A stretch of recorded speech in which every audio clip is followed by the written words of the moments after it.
पुरैन पात पर सुतेली गौरा देई सपना देखेली अद्भुत है।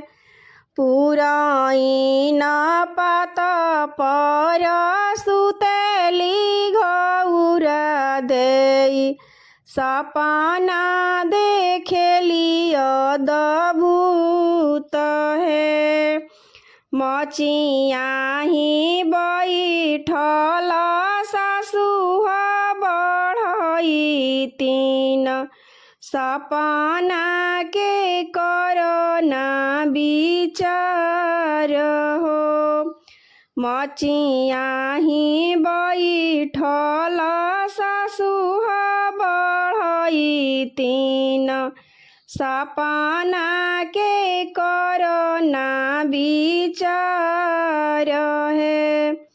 तोहरो नैहर गौरा भैया के बियाहवा हो हजमाने वतले ले आइल हो। तोहरे नैहर गौरा भैया के बियाहवा हो नौआ नेवत वाले ले आइल हो। आजन बाजेला बाजन बाजेला पीछावा से डोलिया कहाँ रहो। आजन बाजेला बाजन बाजेला पीछावा से डोलिया कहाँ रहो। दुआरा निकली जब देखेली गौरा देई ई हवे स्वामी जी हमार है। दुआरा निकली जब देखेली गौरा देई ई हवे स्वामी जी हमार है।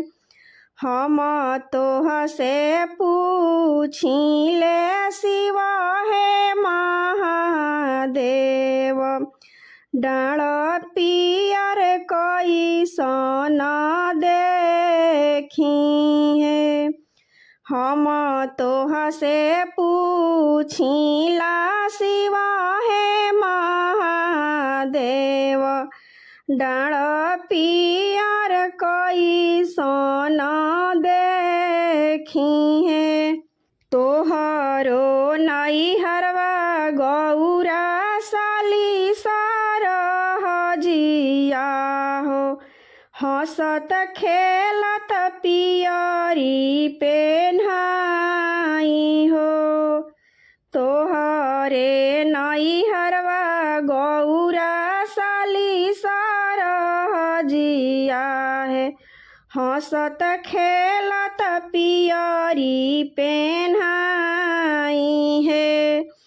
हम तोह से पूछिला शिव हे महादेव गोड़ावा महावर कैसन देखी है।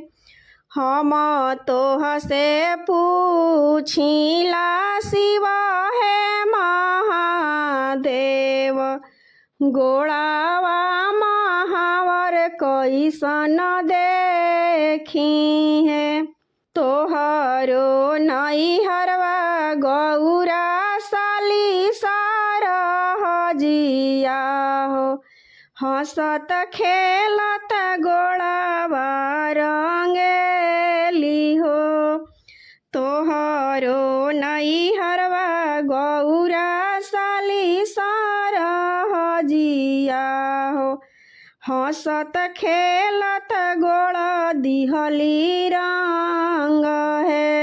हम तोह से पूछिले शिव है महादेव, पीछावा कैसन डोलिया कहाँ रहे।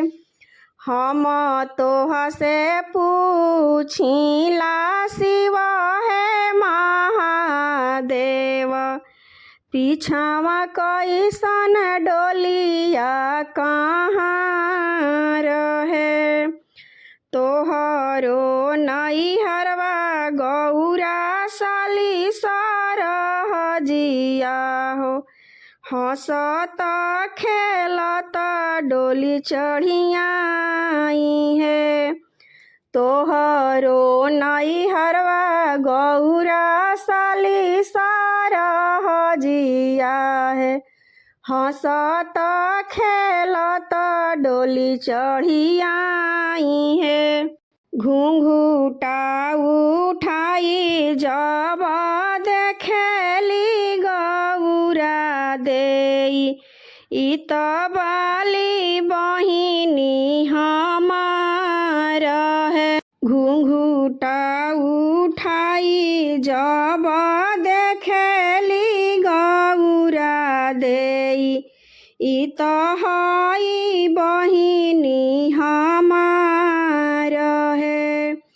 घूंघूटा उठाई जब देखेली गौरा देई, ई त हई बहिनी हमार है। तोहरा ही जोगे बहिनी बर नाही मिलले, बनी गईलू सब तीन हमार है। तोहरा ही जोगे बहिनी बर नाही मिलले, बनी गईलू सब तीन हमार है। जनी बहिनी मारहूँ जनी गरियावहूँ, जनी बहिनी मारहूँ जनी बहिनी गरियावहूँ। बलका खेलइबो तोहार है, जन बहिनी मारहूँ जनी गरियावहूँ। बलका खेलइबो तोहार है, बलका खेलइबो तोहार है। पुरइन के पत पर सुतेली गौरा देई, सपना देखेली अद्भुत है। मचियाही बैठल सासु हो बढ़ई तीन, सपना के करना विचार है। सपना के करना विचार है।